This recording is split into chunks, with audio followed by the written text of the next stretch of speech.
after saying you're fired to the top boss at the Bureau of Labor Statistics for job numbers not of the president's liking, President Donald Trump says he will name a new person for that role this week. Now, the sudden removal of Erika McEntarfe prompted a chorus of criticism from economists, even policy experts. They all are arguing the move threatens the integrity of economic data from a trusted federal agency. So how does the president defend his move? Well, here are McEntarfe's numbers: 73,000 jobs added in July. That number is lower than the 115,000 jobs that was expected to be on the boards. Now, let's look at how the markets reacted. They actually reacted poorly last week. They're jumping right now, but this is what the president had to say at the time. We'll be announcing a new statistician sometime over the next 3 or 4 days.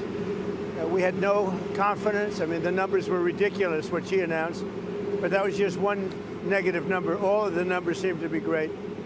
And so we'll see how that comes out. And if you remember, just before the election, this woman came out with these phenomenal numbers on Biden's economy. Phenomenal numbers. And then right after the election, they announced that those numbers were wrong. And that's what they did the other day. So it's a scam, in my opinion. So let's go live to the White House and CBS News White House reporter Aaron Navarro. Aaron, the president says the job reports was rigged. If he had to prove that in court, what actual hard evidence is he bringing?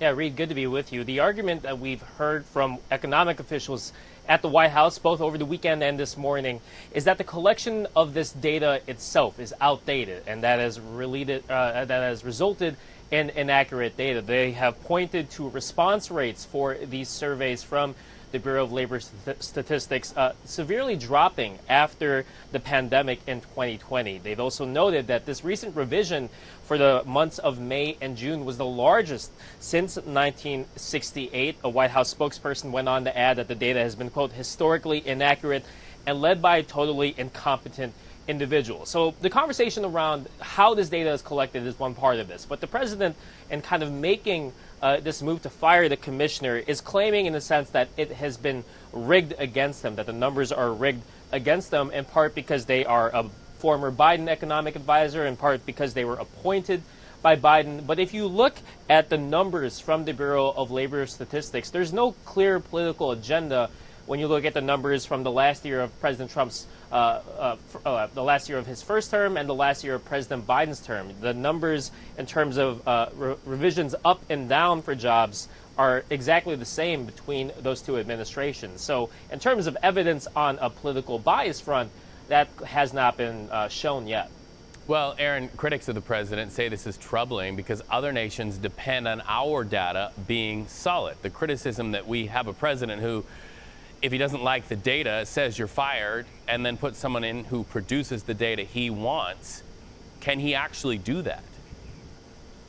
Yeah, it's other countries, investors from other countries, which the president and this administration wants to put more money into the U.S., use this data to kind of get a big picture snapshot of the economy in the U.S. And from talking to former labor officials today who had worked under Democratic and Republican administrations, this firing caused a real visceral reaction. They were really concerned that this data had been politicized in a way. They said it was, quote, unthinkable.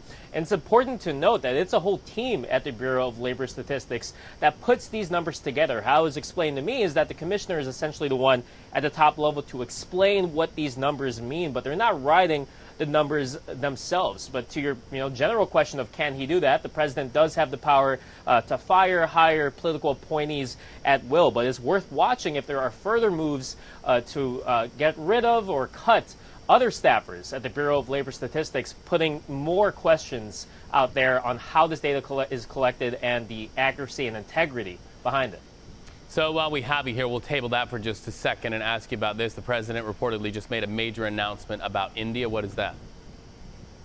Yeah, he said that the U.S. will be raising the tariff paid by India, quote, substantially because they are buying, quote, massive amounts of Russian oil. And this harkens back to last week, where the president, in an attempt to get a ceasefire agreement between Russia and Ukraine, threatened secondary sanctions on countries who do business with Russia.